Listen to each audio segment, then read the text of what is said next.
Good afternoon, everyone, and welcome to the Henry Schein Dental Academy webinar series. My name is Adam, marketing specialist, and I'll be your moderator.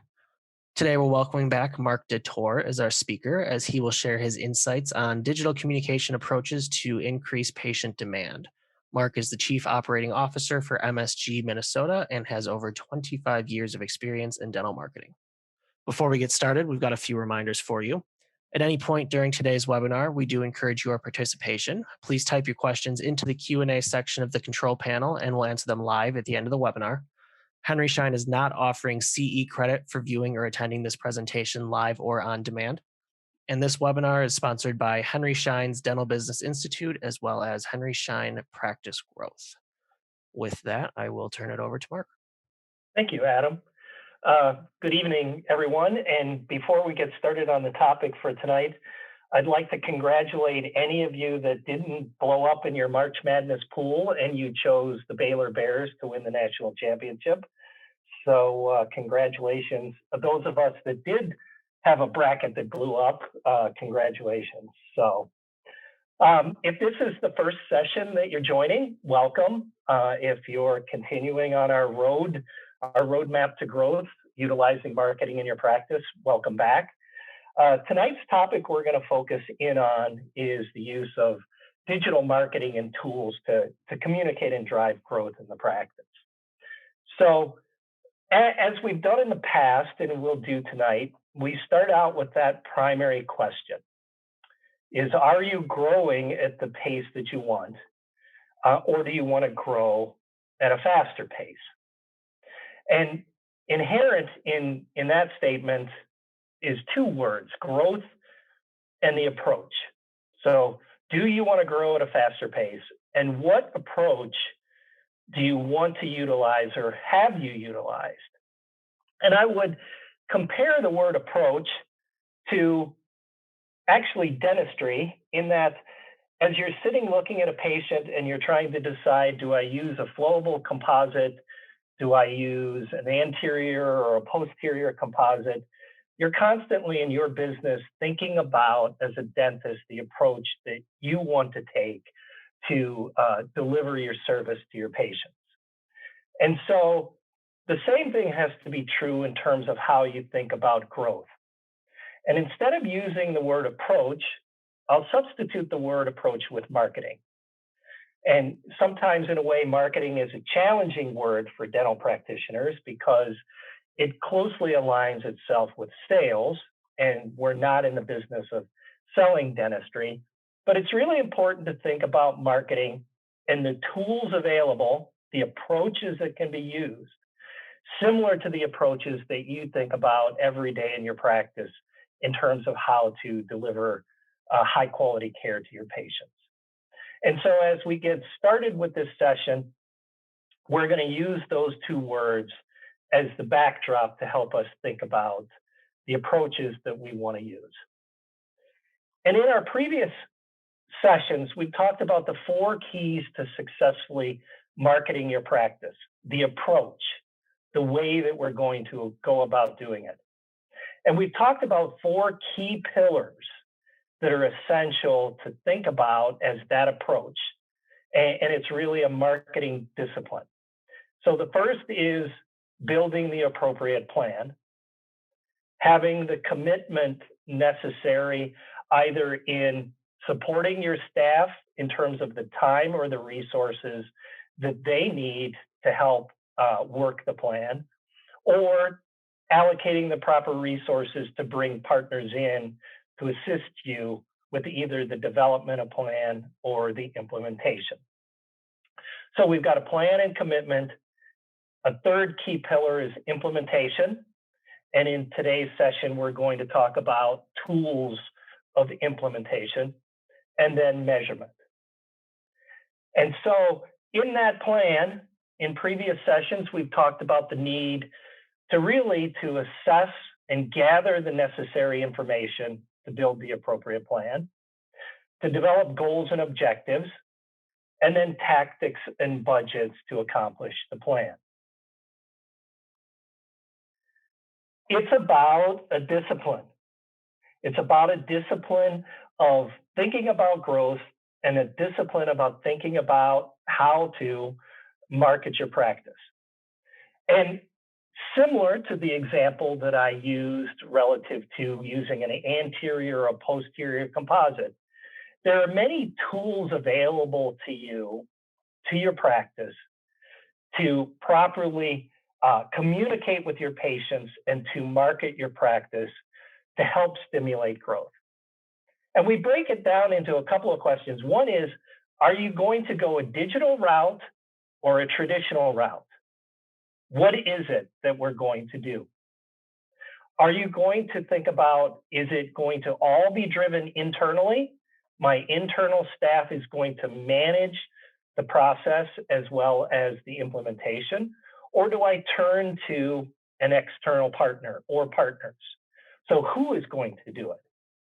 And then the last is, are we effective at doing it? Do we have a positive return on investment?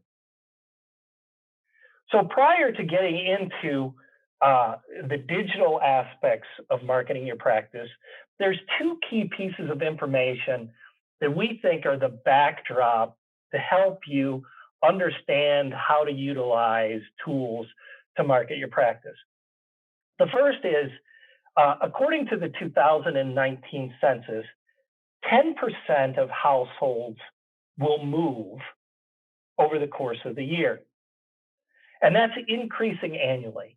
So if you think about it, 10% of your patient base potentially moves outside of your geographical footprint. The second, and more importantly, to this backdrop of what tools do we use to market the practice, is that consumers aged 24 to 39 now exceed the number of baby boomers in the market. And there's key points about those consumers. They're rarely without their technology, their smartphones, and all of the technology associated with social media. And they were raised on Amazon Prime. And their expectations about dental is totally different. And so in taking that into consideration, today's conversation is going to be around the digital tools available to you to communicate with existing patients as well as new patients. So we're going to look at, and we're going to talk about the role of your website, the role of automating marketing, automating communications with your patients, not just around scheduling patients for revisits, but around key topics that you think are important to continually present to your patients so that they know what you do. We're going to tie in and talk about search engine optimization as well as social media. And these are four key fundamental backdrops of thinking about that digital community that now is a potential new patient or your existing patient. And as we get into these, the challenges are back to the beginning when I said the second bullet point is commitment.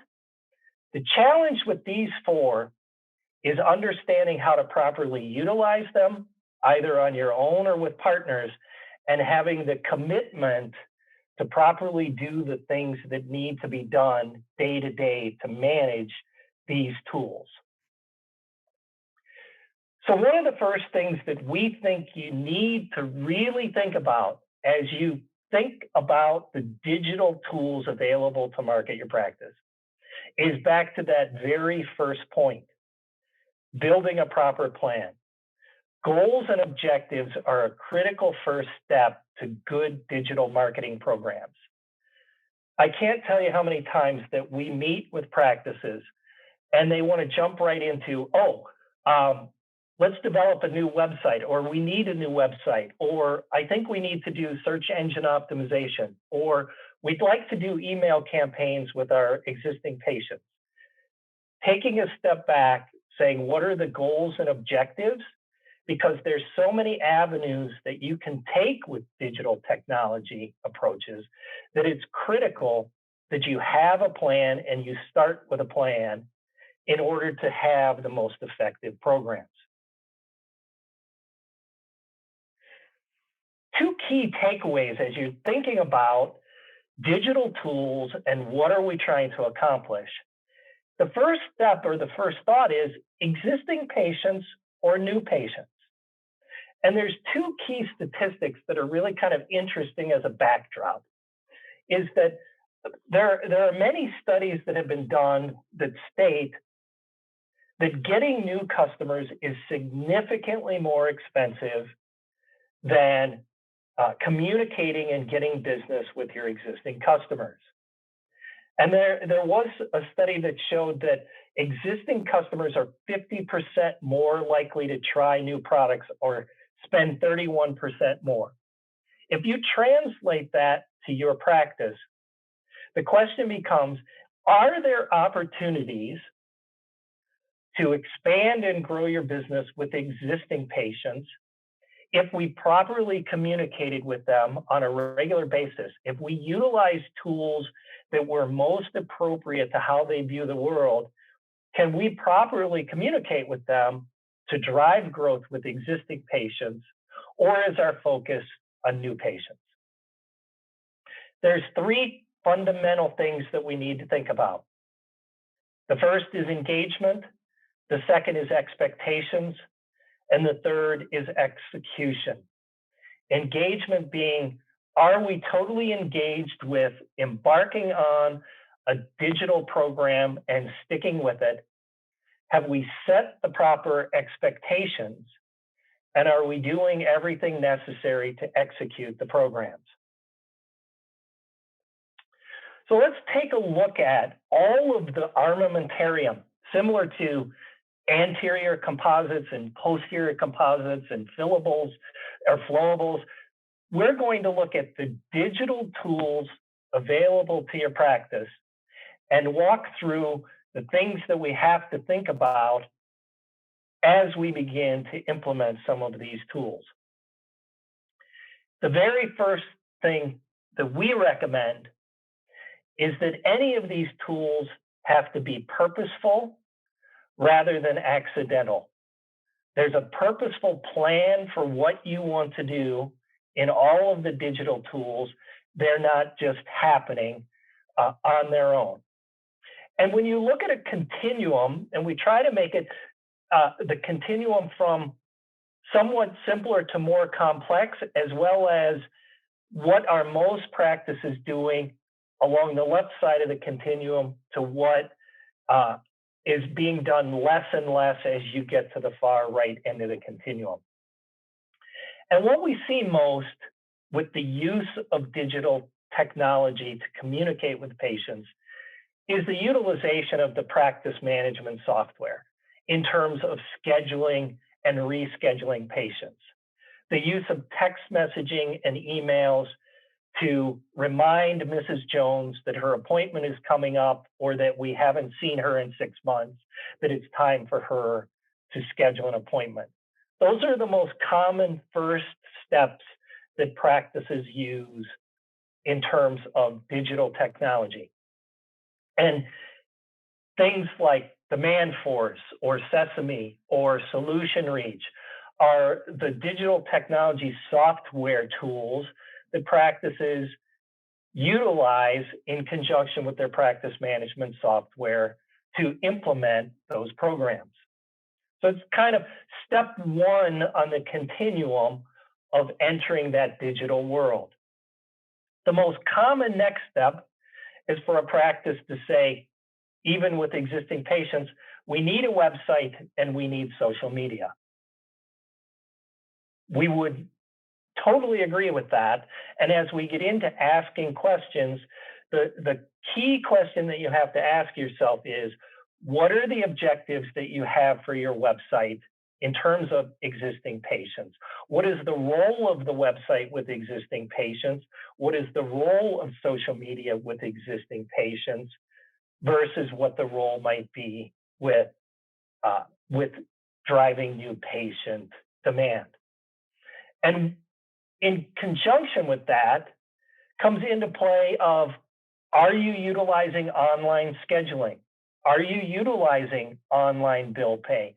Do you have a portal that makes it easy for your patients to come to your website and utilize the portal as part of the interaction with your practice as a tool that your website provides for your existing patients? As we move down the continuum, things get a little more complicated and things get a little more demanding from a time perspective to your practice. Newsletters, definitive email campaigns around specific topics that you're interested in communicating to your patients, blogs, and loyalty programs. As you move down this continuum, that commitment scale, that commitment of either having a partner to work with or people within your practice, your staff members that have the skill set capable of doing these programs, is critical in terms of adding these additional items to your armamentarium for existing patients. So you're moving from just an anterior composite to an anterior and a posterior, or an anterior and a universal. As you move down this continuum, it requires your practice to add additional skills and capabilities to manage these programs. As we look at new patients, the most common first step is a website as well as social media. Same question holds true. Are you purposeful in exactly what your website objective is? What are you trying to accomplish on your website from an existing or a new patient perspective? And what are you doing from a social media perspective? Now, the most common addition along the continuum is some type of reputation management program, either in a casual event of getting reviews on your site and with third parties, or a more structured approach utilizing technologies that are available. As we move farther down, SEO, call tracking, subscriptions like 1-800-DENTIST, WebMD, Dear Doctor subscription tools that can be utilized, and then to the farthest end of the continuum, paid advertising, Google ads or Facebook ads.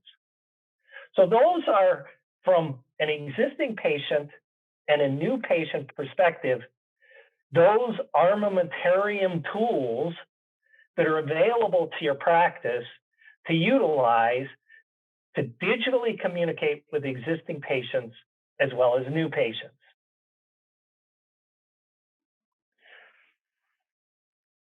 So we're going to ask ourselves some critical questions. As you embark on this portfolio of tools, there's three things. Do you have a clear objective? Are we managing these tools properly and in an efficient, effective manner? I would say 5 times out of 10 when we begin a discussion with a practice, in discussions around a website, they started down the website path, they had someone implement their website, and they really haven't looked back in terms of how well is that website operating. How often are you going back to look at, does the website represent your brand of who you are? Have you properly assessed over time what you're paying for your website in terms of, are you renting your website or did you purchase your website? In terms of how you went about paying for your site, are you making the appropriate changes to content? Are you engaged in the website in terms of a tool that can be utilized for both existing and new patients? As I had mentioned earlier, have you considered online booking? Do you have a portal for bill pay? Are you communicating to your patients that you have a portal? So you have an asset in a website. Are you utilizing that asset to its fullest? Or have you put that website up because everyone needs to have a website and it's what we have to present ourselves in the world. But are you properly utilizing that asset, and are you analyzing and looking at the measurement of that tool to see if it's effectively accomplishing what it really can accomplish?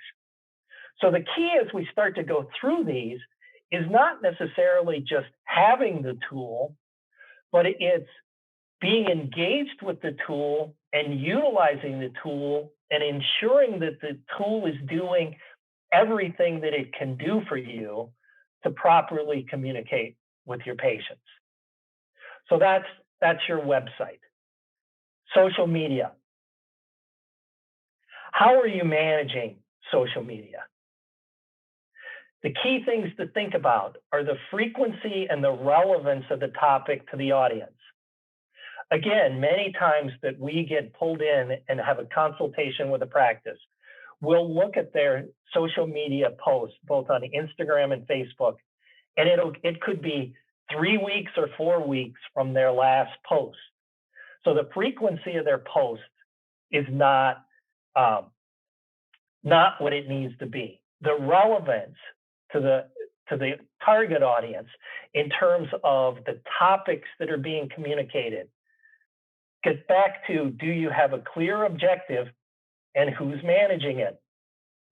Many times it's an internal person in the practice. Can they be highly involved enough to do the kinds of things that need to be done, like follow patients or follow other people or sites that are critical to dentistry that help enhance your social media following, as well as the overall effectiveness of your social media? Are you partnering with other businesses in the area so that you both can feed off of one another? That's properly and getting engaged with your social media in a way that it's a tool that can properly help your practice, rather than putting a social media site up, a Facebook or Instagram, assigning someone in the practice, okay, you're responsible for this, but not having clear objectives and managing it properly to get the full benefit of what the tool can do for your practice. Again, it gets back to the comment, is it purposeful or is it just happening? Utilize these two tools to the fullest because they can have a tremendous impact on that target audience that we talked about in the beginning. Search engine optimization. This is one area that we think happens to be the invisible malpractice of digital marketing in dentistry. Many practices will start with a website, and the organization that manages and houses their website also charges a monthly fee for SEO. And when we get involved with practices, we take a look at their search engine optimization, and we see that very little is happening. Like our previous examples, you have to be engaged enough to really make sure that search engine optimization is being done in a proper way for your practice. Are you seeing 5 to 8% growth in traffic monthly? If you are not seeing 5 to 8% growth in traffic to your site on a monthly basis, you have to take a step back and ask yourself the question, do I have a strong partner who's working with me, who's explaining why I'm not seeing 5 to 8% growth in traffic? And am I getting monthly reports to detail out exactly what's happening? This is another asset to your practice. Your website is an asset, search engine optimization, your brand messaging in the marketplace is an asset to your practice. Are you asking the questions? Are you engaged enough to challenge the partners that you're working with to get the results that are required? And if they're not, then what do you do? How do you change partners to get that kind of growth? The next, as you move down that continuum, subscriptions, email campaigns, paid advertising, it comes down to the same kinds of issues. Do you have a strong partner? And are you doing things in a purposeful way rather than having it just happen? So it comes down to, and the benefit and the value of digital tools to either communicate with existing patients or new patients is that digital technology can be all connected together. Everything can work in unison and can be measured in unison to determine the effectiveness of programs that you're running. So your website and the Google Analytics and all of the analytics associated with your website, that asset that you have, can be linked to social media, can be linked to any email campaigns that you're doing, can be linked to your organic search. It can be linked to all the activities that you're doing, online booking, looking at how often people are utilizing your portal, existing patients. The benefit of digital technology is that you can tie these pieces together to be able to look and measure and manage these assets in a cost-effective way.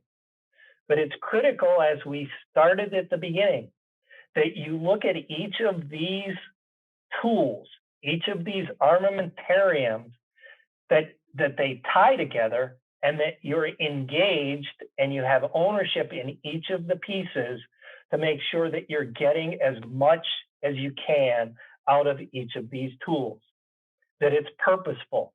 It's not just happening.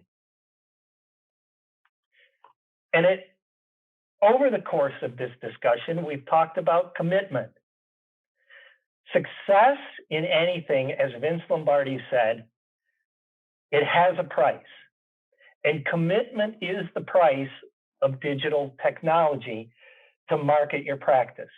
Commitment of either training or allowing your staff to be trained to do the necessary things, or to have a partner that can help you.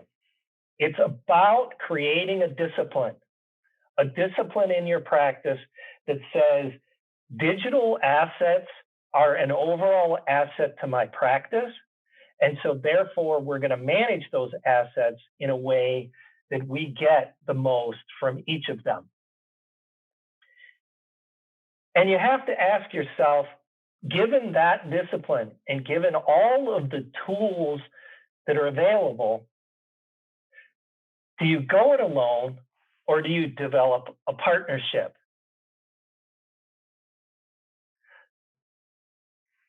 We would recommend, as you think about each of these tools, find a partner, find multiple partners that you can trust, that are highly engaged and care about you and your practice, that they're not just trying to sell you a service. They're not trying to just sell you SEO or a new website, but they're truly engaged in the entire process to help you make marketing a discipline in your practice and help you utilize those assets to the fullest so that they all work together and that they're as transparent as possible so that you know that what they're working on is in your best interest so that you can make marketing the discipline in your business the same way that you make patient care a discipline in your practice as well. So with that, I will allow Adam to open it up to questions. Let's see, here's a question. Any recommendations on website companies or developers? That's a great question. So let's go back. Let's go back to website. As you choose a partner in website development, you have to ask yourself two primary questions, or to start with one primary question. There's two approaches to website development. One is that companies promote $1,500 website up and running in 5 days and $300 a month. That's renting your website, because the $300 a month for hosting fees is basically you're paying for your website over time. And you have to ask yourself, do you have to provide the content? Do you have to do a lot of the heavy lifting? Do you own the pictures? Do you not own the pictures? So we've done an entire session in the DBI educational series on just how to make a determination on the best approach to work with a website development team.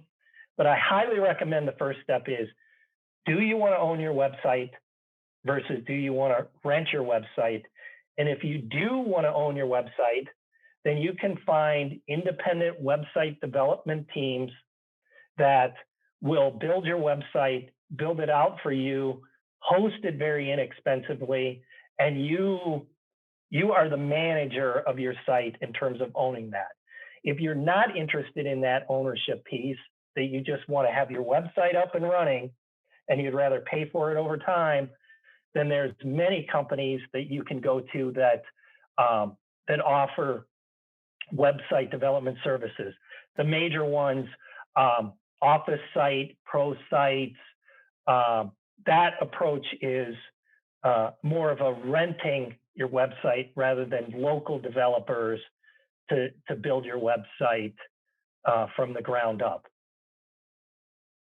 I got a couple questions about Google here. So first one, what Yes. would you say is an appropriate monthly budget for Google AdWords, and how do you determine that amount? Good question. Okay, so without going into, well, we have a couple of minutes. So there's a couple of things. The first question is, what's your objective? Let's take a very clear objective of, I want to grow my aligner business with new patients, so I want to attract people who are interested in the marketplace for clear aligners. So that's one approach, versus I'm more broad at the top of the funnel in that I just want new patients. And so I just want to attract new patients that are looking for a dentist. So how you then have to decide the key search terms that you're going to focus in on. So on our first example, you'd look at key search terms like clear aligners or clear aligners in dentistry, or specific lower funnel keywords that relate to clear aligners.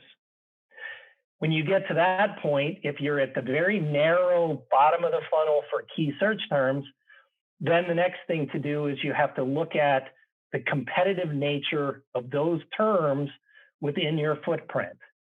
And based on the competitive nature and the number of searches in your area, we then would say, okay, let's set the budget based on how competitive those key search terms are and how many people we want to drive to the site and how many conversions we want to get.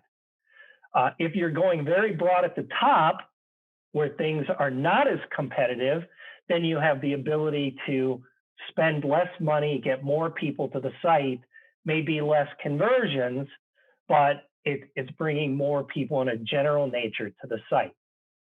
So depending on what your goals are, your budgets may be uniquely different. People that we work with, if you're not willing to spend at least $500 a month on Google advertising, you're probably not going to be able to develop the inertia that you need at either the narrow end, the bottom of the funnel, or the top end, that more broad dentist in my area kind of search. So the rule of thumb, I would say you have to be willing to spend at least $500 a month. All right. And then the second question was, what about relying on your Google page ranking instead of website development? For the person that asked that question, be a little more specific about what you're thinking. How do you deal with the dentist who doesn't see the vision of the hygienist who wants to move faster with marketing products, such as in office whitening with website advertising regularly? It's a great question. That requires probably an hour conversation. But let's take it to the very beginning where we started. It comes down to a plan in terms of what are you trying to accomplish? And I would break that into two pieces, the plan with existing patients and new patients. The first question is because existing patients are less costly, even from a digital standpoint, do you think you've fully capitalized with existing patients on whitening in the practice? Could you implement email campaigns that are specifically designed to talk about whitening promotions to those patients that are potentially whitening candidates through things like demand force, where you can build out email campaigns and the cost is relatively low from a staff and a development and implementation standpoint. So maybe a first step to get the dentist on board with understanding is start small and say, let's promote and advertise market whitening to our existing patients through digital means so that the practice can start to see the benefit of utilizing those tools and then move upstream to more expensive ways of going about marketing your practice, but it brings in new patients through things like pay-per-click advertising for whitening for new patients. So I think it starts with the plan. It starts with engagement and commitment, but sometimes you have to start small and start smaller in order to feel comfortable that moving down that continuum is a benefit to the practice. Many times we work with practices, they're not going to jump in to a full program that's at the end of the continuum where they're spending $500 a month on pay-per-click and they're spending $450 a month on search engine optimization and they're doing internal. Most times it starts with building a plan that's simple and works with existing patients and then works outward. Hope that answered the question. Yeah, that was a big one. I want to stick with the email marketing for a second because you brought up a good point. You can obviously personalize emails and you can have multiple touch points with patients.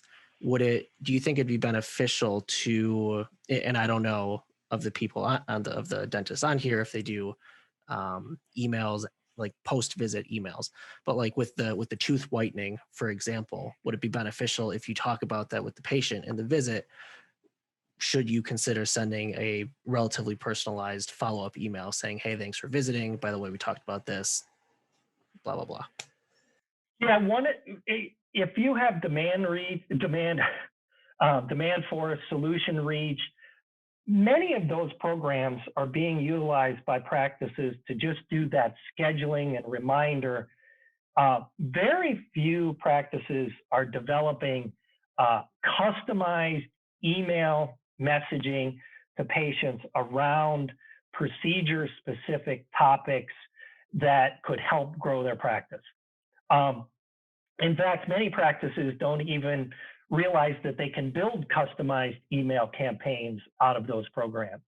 So developing a plan that says, let's look at our patient base and do email campaigns once a month around whitening promotions, around clear aligners, around topics that you want to present to a broad base of your patients, is a very good first step in developing some core competencies with the tools that you probably already have in your practice, and learn how to measure, learn how to see the effectiveness of those programs, and start small and move into larger programs downstream. And we got a question, which I think is a great one. Is there such a thing as too many touch points or too much marketing? um, um, I think the answer to that is yes. And that's why it's critical that in previous sessions, and I highly recommend that you come to some of the DBI sessions that we have, is in implementation. One of the things that we talk about is what's critical is building a calendar of your implementation and staging your messaging to patients, existing and new patients, in a way that's effective for your practice, but it's not over communicating with your patients on topics that may be important to you, but not important to them. So the answer is yes, you can over communicate with your patients. I would say very rarely do we see situations where we get involved or we do a consultation and the practices are over communicating with their patients. Many times there's an opportunity to add additional touch points if it's managed carefully and it's done properly. We've got another good question here about using text messaging for marketing campaigns. Yes. Obviously, you can ping someone for a reminder, but what about marketing a service or product? Yeah, no, I will say that, and most of the tools that are available to practices today that tie with their practice management software is that text messaging marketing is SMS marketing that's non-related to scheduling is not an option at this point. That might change over time, but we utilize other tools rather than advertise through text messaging. If if you know you want to eventually change your practice management software, should this be done before you integrate all other tools? Oh, I love that question. Um, this is another one that we could spend an hour having a conversation, but what I would recommend is that if you're considering changing your practice management software, that an integral part of that decision on what software to go with is to understand how the software either has tools that can be utilized to do all the kinds of things that we talked about tonight, or can be connected with tools that can do the kinds of things that we've talked about tonight. I personally like practice management softwares that have a lot of these tools built in. When we consult for practices, it's nice that they already have the tools, because creating the discipline to do marketing is much easier when the tools are already built in. If you can already do email campaigns with existing patients, if there's already connectivity to do reviews or to do reputation management. So instead of having to go out and buy individual packages of tools to do marketing in your practice, I would highly recommend that the tools that are part of the practice management software is part of your evaluation process when considering a practice management software, because it's the wave of the future in terms of communicating with patients. So make sure the software that you get has as many of those tools built into it as it does, because it's going to make your life a lot easier downstream. Can you go a little more in depth comparing search engine optimization and paying for Google AdWords? Yes. So um, there's primarily two types of search in Google. One is organic. Organic is when your practice comes up, when someone searches dentist in my area, and you organically come to the top of the search on your own because of the activities that you're doing to make your practice through the algorithms of Google show up in front of other practices. Google Ads is a way to pay to bring your practice to the top of the funnel in terms of search. So, dentist in my area, you can pay to be at the top of the funnel so that you're seen when consumers search dentist in Chicago, or you can do that organically. Doing it organically, you have to put a lot of energy and time and resources into the tools required to have that happen. And in some cases, where we recommend, as you get involved with SEO, if you're starting at the early stages, sometimes a combination of doing search engine optimization behind the scenes as well as paid advertising at the same time in the beginning stages helps boost your ongoing organic success long term. But there are two separate approaches. Organic is long tail. It's an asset that lives with your brand indefinitely. Paid is, if I'm willing to pay every month, I can come to the top, but the minute that I stop paying, I'm not at the top any longer. It's a short-term, quick hit approach where organic is a longer-term asset to your business.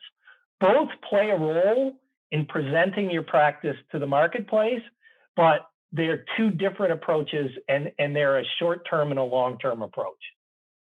Great. Well, I think I got through all the questions. So thank you everyone for asking. I think we'll wrap a little early tonight. So Mark, thank you for your time. Great content as always. As a thank you for everyone attending tonight, everyone will receive the recording of this webinar via email in the next week. And like I said at the beginning, if you want to watch in the chat, if you want to watch any of Mark's previous two webinars, just shoot me an email, webinars@henryschein.com, and I will be happy to get the recordings to you. If you are interested in future Henry Schein webinars, visit henryscheindental.com/webinars for our upcoming schedule. And I will thank all of you for attending, and thank you, Mark, and have a great night, everyone. Thank you. Have a good evening.